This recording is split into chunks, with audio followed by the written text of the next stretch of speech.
Essen is almost upon us. I have a huge list of Essen games that I think you should know. Not that you should buy. Not that you should try and obtain right now. Not that you should try and have people mule back to whatever country you're watching this in. But games that I am saying right now, calling my shot, just like I did with Gen Con earlier this year. These are the games when all the bigger channels than me get the copies shortly after this, that they are going to be potentially proclaiming the gloriousness of. And you can say to everybody, Liege told you first. Let's freaking go. Did you notice Bluey? Question is always, like I mentioned, where do you freaking start? You start with some of the ones that are getting the most hype. But also, again, from maybe even a thematic incorporation, are the most interesting. And this one, although on the surface, Paraloco Games and making clocks sounds incredibly boring, I think that using workers to place on the clock dial to gather your resources to build essentially a calendar could be very intriguing in just the intricate mechanisms that they've got going on with this. The aesthetic value is off the charts with how these dials and clock faces look like they're interacting.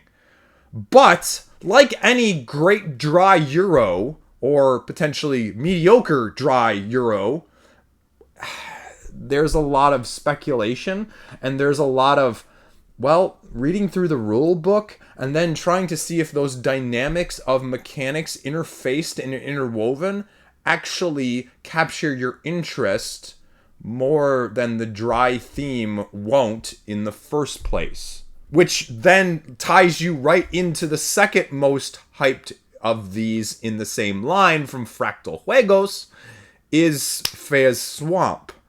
So, again, magical swamp, clans of hillbillies, or whatever they're supposed to be, right? Swamp dwellers in the most prosperous area of the swamp, trying to build more prosperous areas in the swamp through the use of trading and abandoned temples where you can wake up deities that are sleeping. Okay. Variable goals that change each game. Again, aesthetic value off the charts. But with asymmetric slate information, area movement, and a hex-based grid situation, will it achieve what you are looking for? And I would make the argument this is partially why I like crowdfunding in the first place, sometimes more, because the limited availability of information sometimes, there is less at these retail games that are debuting at conventions than it is on crowdfunding. There's a couple, minor videos, tutorials, teasers at the time of me filming this. And that one nice thing, though, is that there is a rule book, too. So it, again, begs the question of, are you actually reading this rule book? Which, again, is actually freaking only 9 pages. So this one, even though I like the thematic incorporation of the clock, the Prague astronomical clock sounds awesome rolling off the tongue, but again, from a sheer can I learn it style of things, that would be my bigger concern. Though, again, the clock is only 13 pages. So neither of these games strikes me nearly as rules heavy as I would have expected for potentially the most hyped of these games pre-convention as well. Similarly, with a slightly more based pedigree of Recall, we're getting a sequel to Revive from the same people in that same sense, with, again, an unlocking path-driven endgame scoring situation played over 17 rounds with a 16-page rulebook. But the twist with this style of the worker placement, I don't know why my arms are doing this all the time, is really straightforward though, right? Either play a keycard or recall to gain income or recall your workers. So the nuance of what you're doing is incredibly straightforward. And that's where the dynamics of these games are starting to become more is, okay, after you place your worker in one of the, 6 different action boxes, the reveals that go along with it, as well as, the 3 or 4 different free actions on top of that, with a dozen to 2 dozen different iconography examples, there's a fair amount of going on as you build, excavate, and remodel these hexes with followers to, well, kind of achieve all of those objectives in the first place. Because, like I mentioned, you have 3 paths initially, and you're choosing from them to fulfill 6 cards along the line as part of your end game scoring conditions. Of the 3 so far, honestly, reading the rule books, this one is the least interesting from I can actually get it played just by the sheer what is going to be presented to me in volume, mechanically, as well as complexity. And again, I don't say that as a bad thing, but if I had to look at all of these equally, I guess is what I'm saying, of easiest to get to the table for me and least easiest, we'll go with it. It would be this one. They offer you 3 additional variants in the rule book already with a boomerang draft, known ancient tribes, as well as free upgrades that you may start the game with to speed it along a little bit. But do you want this? There are changes in the solo game as well, so wait and see. One of my personally most interesting games is one from Cranio Creations, though, and this is Echoes of Time. Right? Fellowship of characters, you've heard that in other games. Different factions, you've heard that in other games. Sources of power, you've heard that in other games. Outshine your opponents, you've heard that in other games. 100 cards with unique effects, you've heard that. Sliding tile system, you have not heard that. While simultaneously controlling the rhythm of their effects in a time and space type mimicking mechanic. Biggest of the bigs already have a couple videos out there, and Rado is self-describing it as conveyor belt resource multi-use card action system. I mean, I don't know. It's more accessible. Is it more combo driven? Apparently there's resource loss that goes along with it, which was his big criticism. But can it do time manipulation in a way with this, in that sense, that will be satisfying? So this one has probably, of the ones I am interested in, a high ceiling, but I think it also has potentially a lower basement as well, if that makes sense. And one that I have had on my radar that I recently got a copy of as well from Pika Games, we have a Wild Venture, and this has real potential 2-player sleeper hit if you can take the asymmetric card play, build your engine, and then lose it all in one game for a head-to-head competition of being the best adventurer in the village. Okay, but you share a deck of cards that you're each going to have to manage from.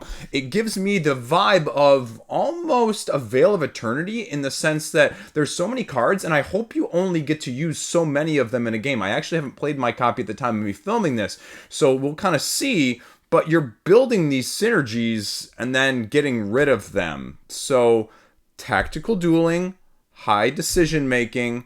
It says a game with personality. I have no personality, so I don't know what that's like, but it's at least on my radar in that way. Then also I have a copy of Covenant, Devere's latest heavy with the over 3 weight rating. Their heavy hiss, potentially, that's not named Transgalactica, coming out in the Essen time. Dwarven King, building up the Dwarven Halls in a worker placement area control, but also, maybe actually a little bit of cooperation in this competitive game because there are creatures defiling the halls in the first place. So you have tools, you're digging, you're defeating, and you're doing some worker placement. So is this going to be a little bit better? Again, haven't played my copy at the time of filming. It's sitting right down here next to me. So, that may be one of my heaviest of the year in that regard, and I'm okay with that. Because I didn't mention, and I buried the lead here, it's 40 freaking pages long of the rule book.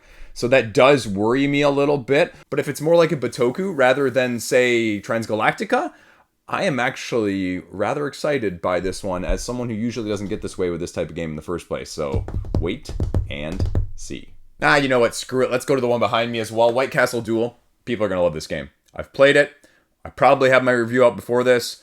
It's complex. It does something different than the original White Castle, and it gives you a reason to buy it even if you own the other one, which is sort of the big chasm or split of the dueling games lately, like King of Tokyo, Res Arcana, do not really do that much different than the actual game, and they're better at higher player counts sometimes, potentially, in that regard. They're just not doing enough to make you feel like you need to own both. Whereas Splendor Duel, from that side of things, definitely is a step up. Everdell and Azul, those are kind of middling. But this one is up there with Splendor.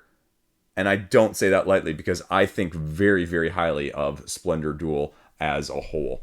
Now, I'd be amiss, obviously, if I didn't include one of the best cooperative games of the year. We're getting a wider release from Matago in the form of Scott Alms's masterpiece of Peak Team. And a scaling difficulty of 5 almost modular levels of progression in combination with a limited, and again, it's limited because it's not no communication, but a limited communication form of not being able to tell who's going to get what mission, which is essentially where you place your flag on the indicated A through Z and numbered spots on the board, and then have to get there with your little climber, but then also not being able to tell what cards you're going to need to move on the paths because the cards you were dealt are instead passed to those on either side. This is going to be a lesson in absolute abject frustration for a fair number of people who go into this game blind, but it is absolutely a tremendous game if you like dealing with the crap that is given you and making it into an absolute magnificent overcoming the odds style of game. In case 2025 wasn't clear, it may be the year of cooperative games, at least for this guy. Then, I'm waiting for the English release, but we'll include it anyway. I think I'm the only one on the content creator side of things that even talks about this game at all. Gosu X is getting a third individual faction expansion. And Sorry We Are French is releasing it in, appreciably so, French at the time of Essen. And so maybe, eventually, in the next 6 to 12 months, we'll have the English version available for diehards like myself. Sanctuary. The Arc Nova re-implementation as a lighter, family-ish style game. Or maybe more medium weight. More streamlined puzzle tile laying about finding the combinations of those pieces together. Yeah, there's luck, just like there is in the regular Arc Nova with the deck of the cards that you were pulling from. You're going to have to get a lot of lucky. You're going to have the tiles come up at the right time. But it's a central puzzle that I think people are going to like. Is there going to be enough difference? Is there going to be, something asymmetric like a flip side of a zoo setup in that way? The other thing that I have to say that several of the comments on Board Game Geek illustrate, but on the flip side, several are clearly missing this as well, is this is not an Arc Nova replacement. This is an Arc Nova adjacent, just like we were talking about the White Castle Duel. These are two distinctly different games setting under the same umbrella. And if you go in thinking it's one thing and it's another, that's not on them. That's on you for not paying attention that these are dichotomous games in their approach to a same zoo building-esque thing. It's not watered down. It's something different. But that, again, begs the question, is it different enough for you to feel like one is going to fit well at a certain time and the other is going to fit better? Then Play to Z is giving us the shut up and sit down pandemic effect in the form of Animal Rescue Team, where you're playing together as a group of specialists, never heard that before, to save something, never heard that before, over a series of disasters, never heard that before. But you gotta do 3 missions, and you're gonna have to stay on top of the rescues that come up along the way. Your asymmetric specialists, your variety of animals, getting them in the vehicles and bringing them to shelters. So, a pick up and deliver style cooperative vibe, if you will. But it's otherwise very cut and paste in potentially a good pandemic vibe way, where you're taking 3 actions, drawing a rescue card, and passing your turn token. And you do have the variety of like 5 to 6 different actions of those 3 that you're taking, but there is some dice in part of the actual rescuing of the animals with bonus mitigation to go along with it. So is that going to be a make it or break it for you, because you can fail in this time-limited game? Then you're drawing that rescue card that I mentioned, which advances all the other rescues. So you have to keep up with this as the moving, clicking time frame in another way. Is it going to be too light? Is it going to be variable enough? I don't know, right? It definitely has your pandemic vibes, and I'm super intrigued when you've got Liege as well as the main designer there. But again, it's a try, and I'm going to reach out to them to see if I can cover it, because this is my vibe, but it's going to have to get a real good standard out there when you've got other games along these lines like Peak Team, as well as the Fate of the Fellowship already this year as well. I've espoused this one a little bit, and it's getting a release from Studio H Hatchet, I believe very, very, very shortly after me filming this, but more widely available in the next month or so, of Leaders. Recruiting your unique champions in a war chest style vibe, maneuvering on a grid in eventuality to catch or capture the opponent's leader. Again, similarly to Sanctuary, the early comments are that, well, it's potentially too light. It's not as complex as War Chest in the first place. At the same time, you've got unique asymmetric abilities. Do they need to be completely balanced? I don't really care. Balance is overrated. Draft from a common pool and play in, 10 to 15 minutes at most, potentially? Ooh.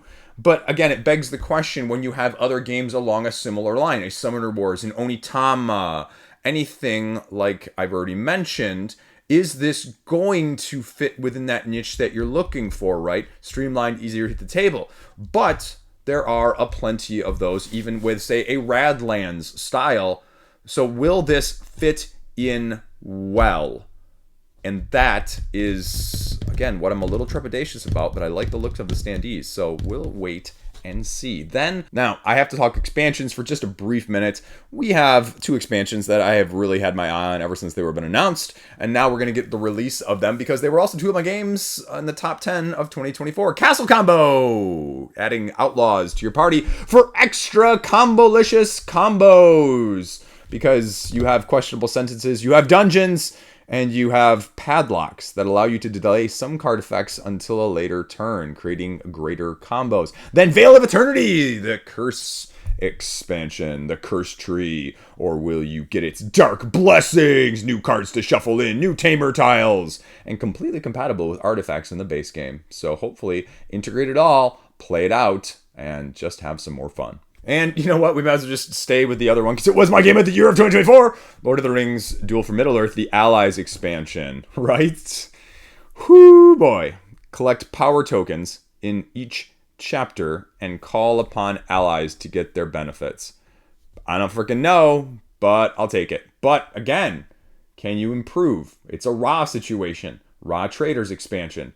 Can you make something awesome even better? There is such a thing as too much of a good thing, though. So, am I still excited, though? Freaking hell yes. The remake from Deep Print Games of the card-driven AI fighting Renegade is now coming back to us in the form of Deckers, which a lot of people on the forums are really clamoring about for a game that's out of print.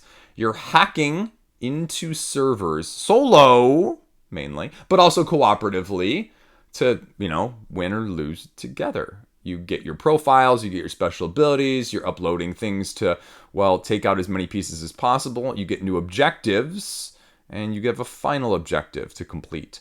A little bit of route building with a modular board. I mean, the forums have pages upon pages upon pages of discussion, but unfortunately, even at the time of me filming this, there is no rule book, but it will be out at the end of October, and I'm sure that Essen will have plenty of early copies to show us whether or not the hype is deserved or not. But from a cooperative game and a hex-based modular setup, I'm intrigued by this. Theme does nothing for me, but I'm willing to overlook that and see, okay, mechanically speaking, are you going to give me something that can hit the table in the way that I prefer from a cooperative game? Screw it. I keep adding games, right? Because I keep finding these little under-the-radar hidden gem treasures that you might want to have your eye on.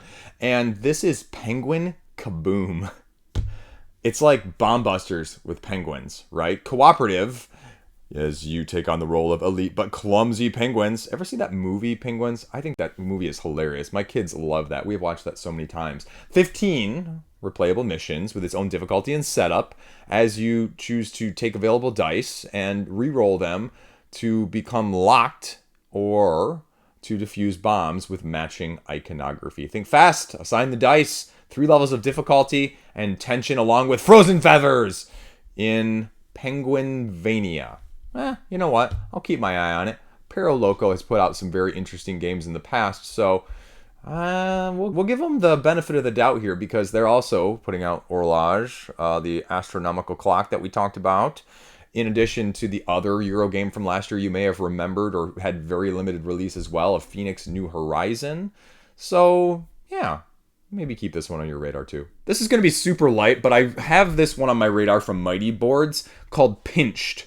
The mastermind trying to steal valuables better than the rest of the burglars that they are going up against as one person goes up against the rest of the group.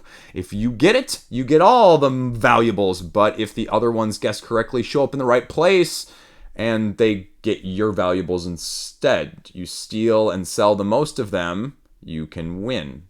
So again, it's just one of those little set collection style vibes. And I like the idea of this, but the execution, well, we'll wait and see. Staying with the expansion theme, Agent Avenue as well, right? Like 4 of my top 10 games of 2024 getting expansions in 2025. Who'd have thought, right? It's almost like companies go, if this does really well, let's make more of it. Shocking business decision there. Agent M, give me more good stuff from Agent Avenue and Nerd Lab. So that's all I have to say because I love that freaking game. You know what? Screw it. One more super light one. Oh no, we crashed!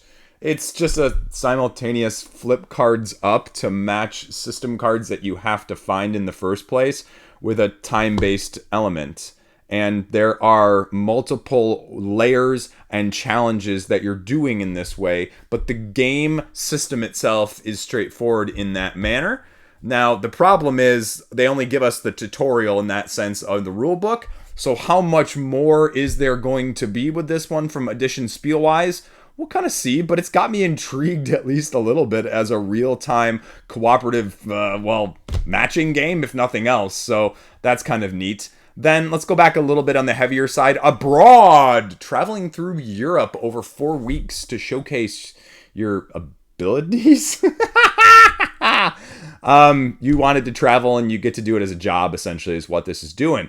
So you get location cards from a unique deck of 240 available ones with a postcard that gives you your endgame goal somewhere in Europe.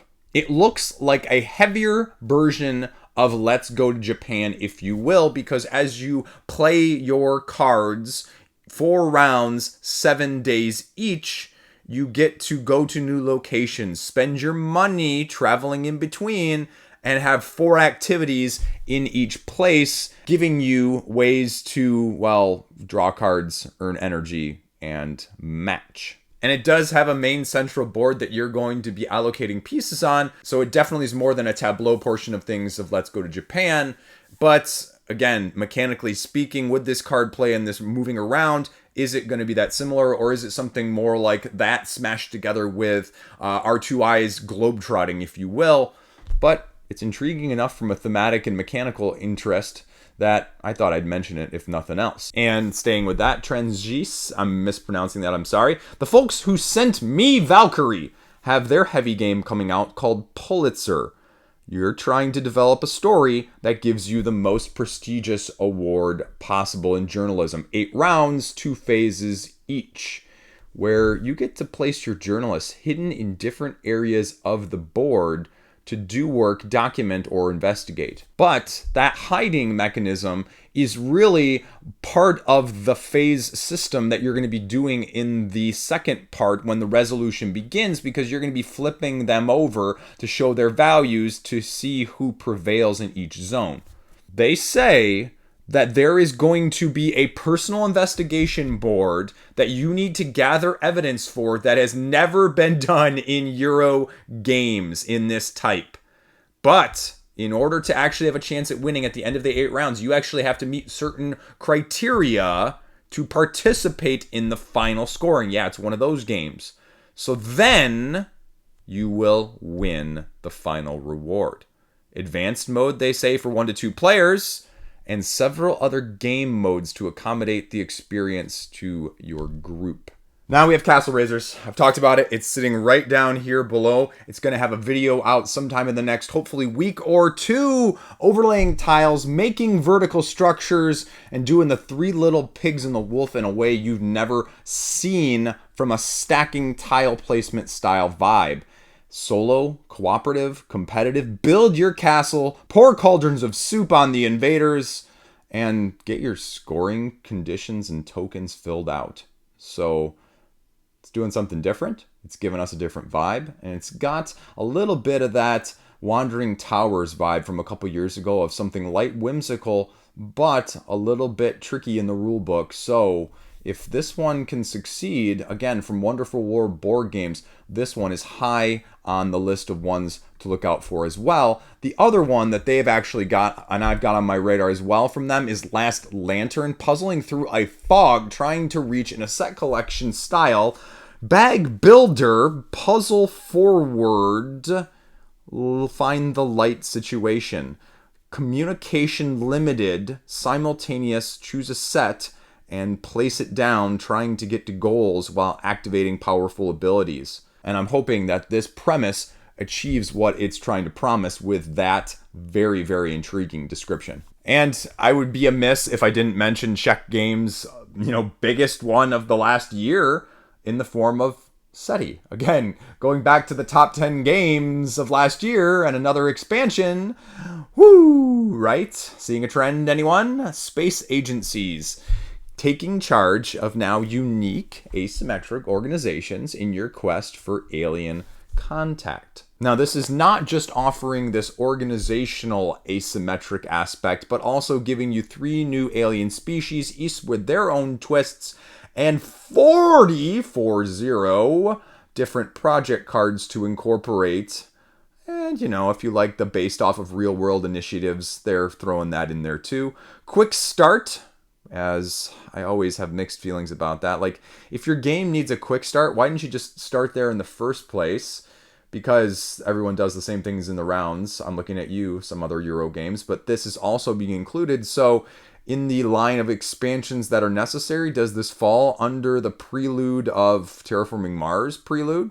Well, we'll wait and see. Under the radar 3.0 weight rating board game geek Euro game Aquaria from Delicious Games, where you're building an aquarium, seeing who can build the best aquascape and fauna with a worker placement 45-minute per player style game. And why am I mentioning this right after SETI? Because it's from the designer of SETI. So you have your aquarium cards, which are going to have food requirements, bonus points for feeding them, the cost of the card, discount, availability, bonus for placement within your aquarium. And you're going to be having to even do things like having a filter set up. The oxygen track is going to be part of this, as well as having microflora managed by dials at the edge of your board. Now, this game has a few more phases, 7 or so, over 4 rounds, as you're going through your actions, placing your dice on action circles in order to activate them as part of the main mechanical approach. Heavy iconography and the dice use as part of this is interesting. Lots of tracks that you're going to be moving along, and a 16-page rulebook that's already up on Board Game Geek. So if you're a fan of SETI or his other designs, I'm personally waiting for Below Asylum. That's what we've got in store for you there. Then we have Fortunes of Scoundrel Bay. Right? Area majority multi-use card system where your pirate captains just collecting gold, conquering harbors, delivering food crates and treasures, and gaining reputation by, well, fighting monsters. Because who doesn't want to fight a freaking kraken?